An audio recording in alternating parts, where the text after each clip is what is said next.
Good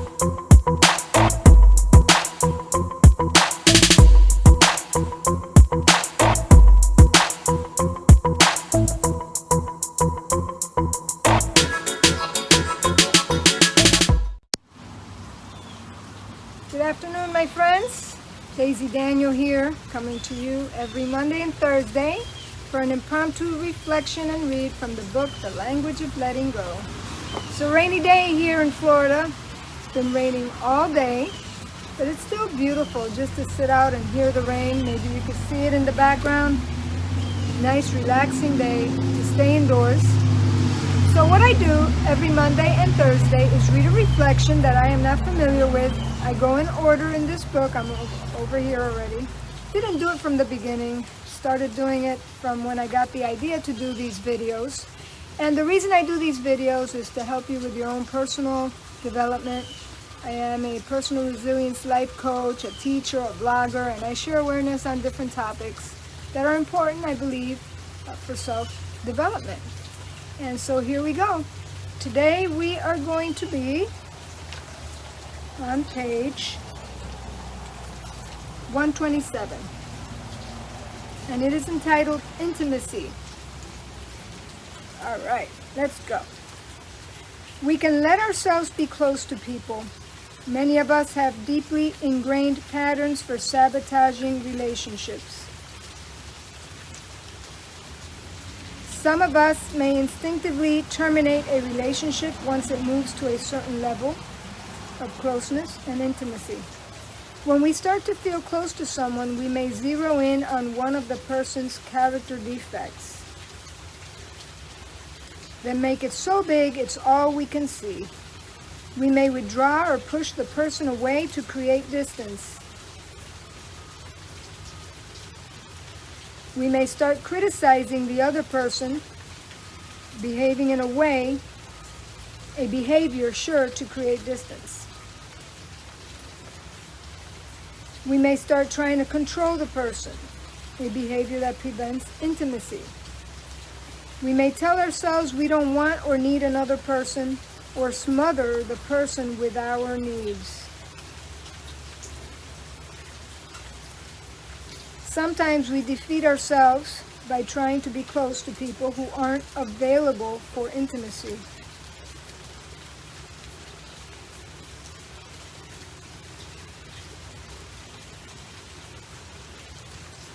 People with active addictions, or people who don't choose to be close to us.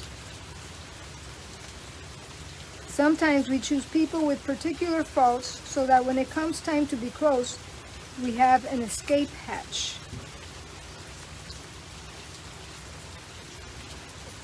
We're afraid and we fear losing ourselves. We're afraid that closeness means we won't be able to own our power to take care of ourselves.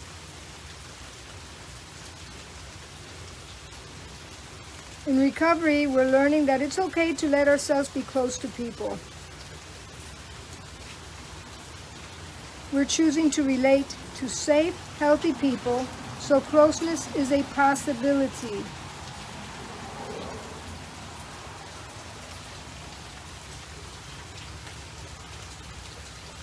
Closeness doesn't mean we have to lose ourselves or our life. As one man said, we're learning that we can own our power with people even when we're close, even when the other person has something we need.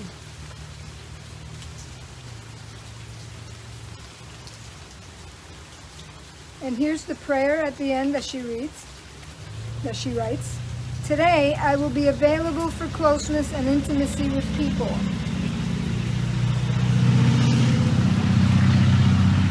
Loud truck out there.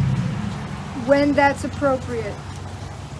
Whenever possible, I will let myself be who I am, let others be who they are, and enjoy the bond and good feelings between us. All right. Good one on intimacy. I think people that are codependents have a hard time with intimacy. Probably because they didn't have it role modeled for them. And so it's hard for them to be very intimate with people. And when you're on the road to recovery from codependency, from other addictions, other problems you have, it is important to keep in mind to try to create relationships that are special, that are intimate. And there's different ways to be intimate. There's emotional intimacy, there's spiritual intimacy, there's different forms of intimacy. So let's go back and look at the notes and expand on it a little bit. This was on intimacy, and she starts off by saying, we can let ourselves be close to people. If you have a wall up and it's hard for you to develop closeness to other people, start doing little things, taking little steps to reach out, to try to be close, to try to form relationships and break down that wall. Because I know it's hard when you've been hurt, when you've been burnt so many times, to tear that wall down is very difficult. But part of being a healthy human being is having healthy relationships and being intimate and taking that risk to be intimate. Many of us have deeply ingrained patterns from sabotaging relationships. So there are people that intentionally sabotage their relationships. That's not healthy. You either feel like you don't deserve it, or you don't know how to behave, you don't know how to react.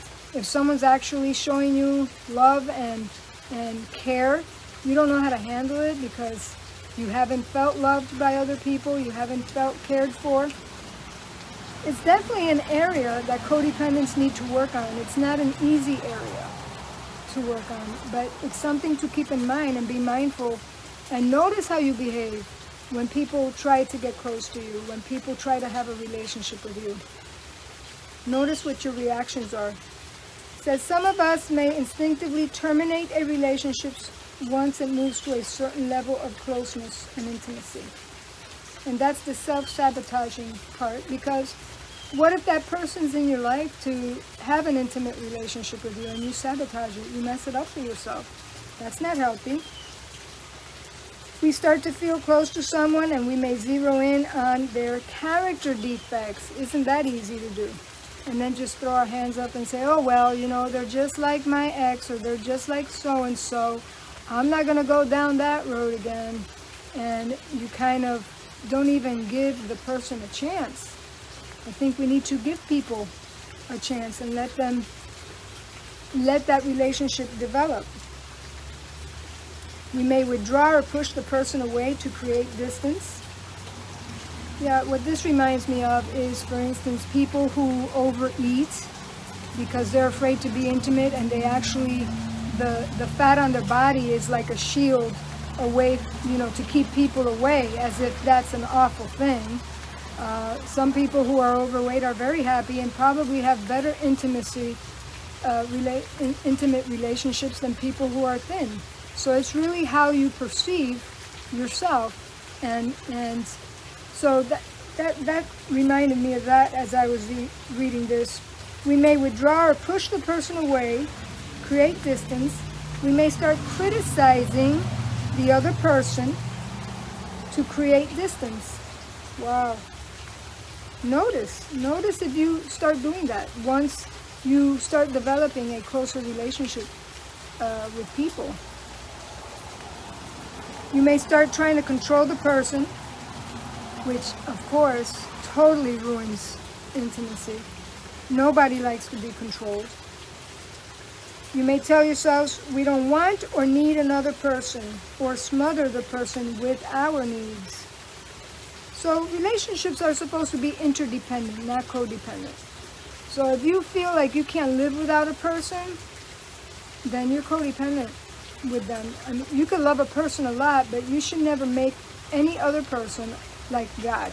You know, God is the one you ultimately need, that you can't live without, but no other person, not your children, not your spouse, nobody should take that place.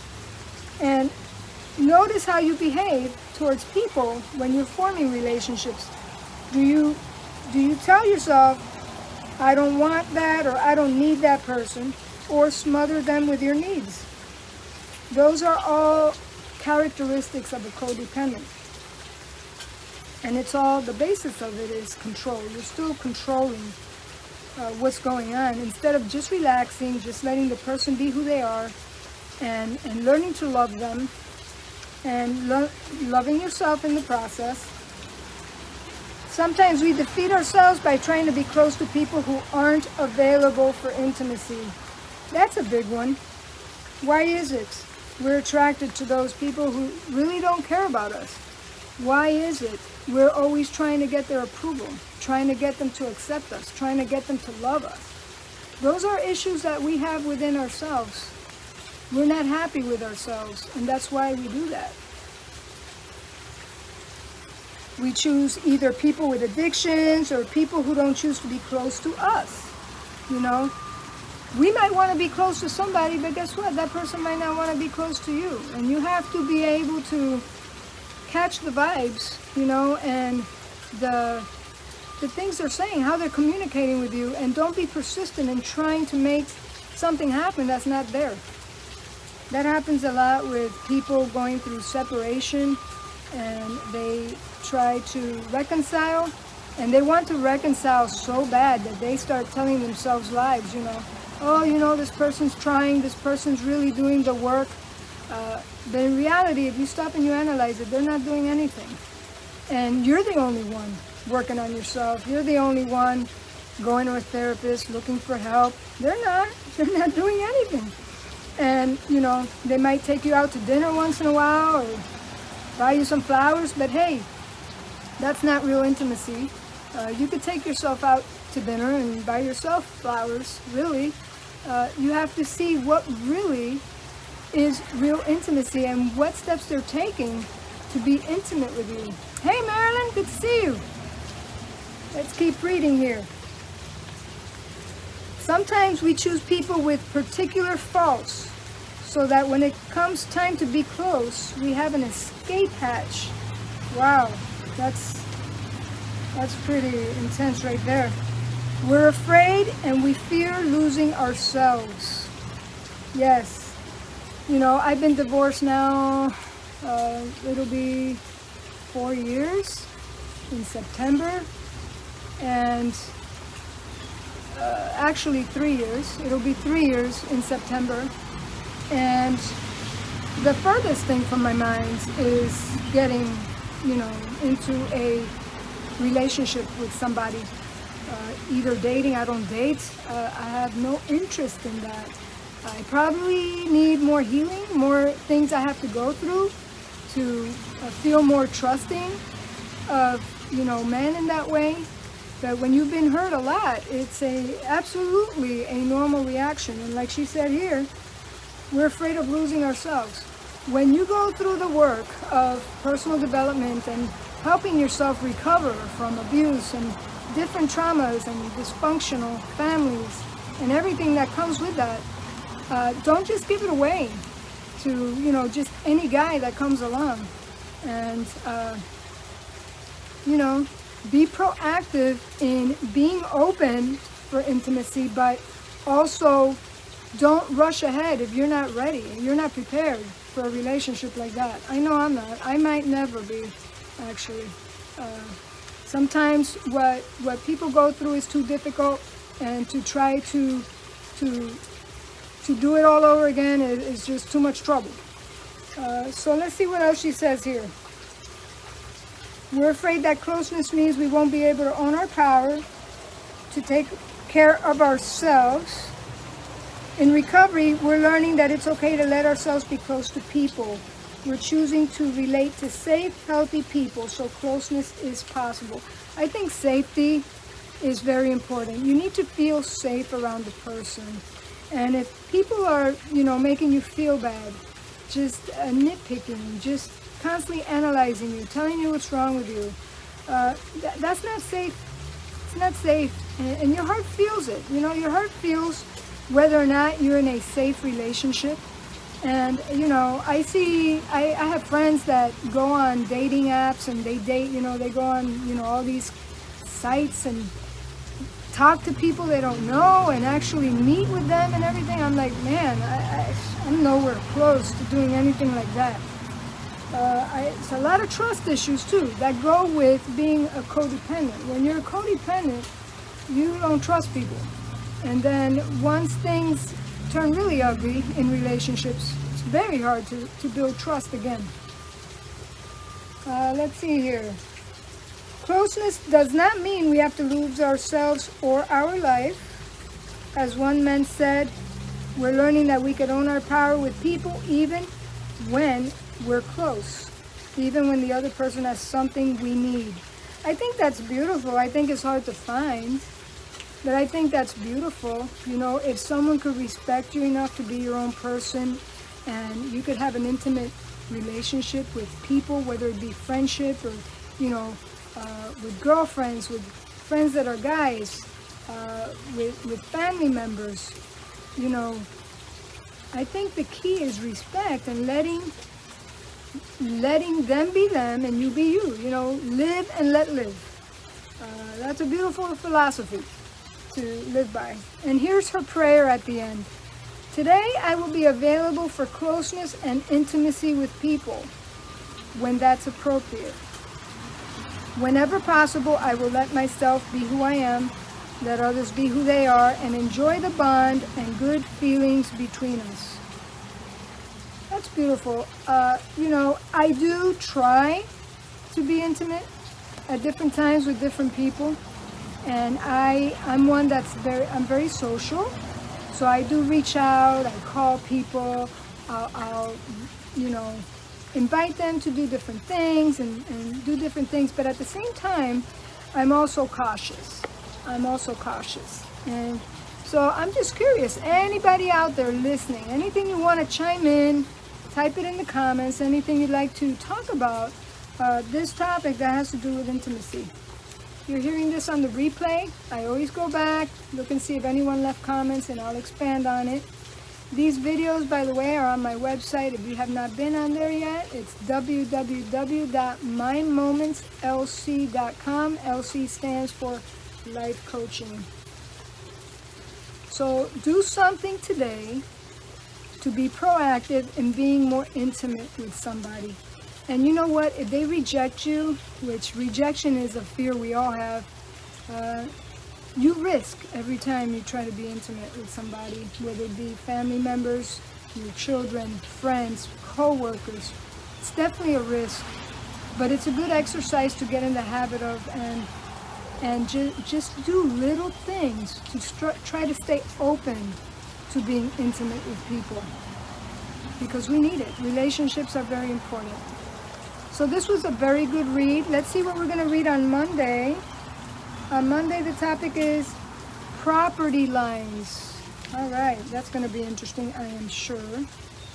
Melody Beattie never disappoints. There's always a good lesson to learn and to reflect on the rest of the week. So thank you for joining me. I am going to sign off, and I will see you on Monday. God bless and have a wonderful day. Bye.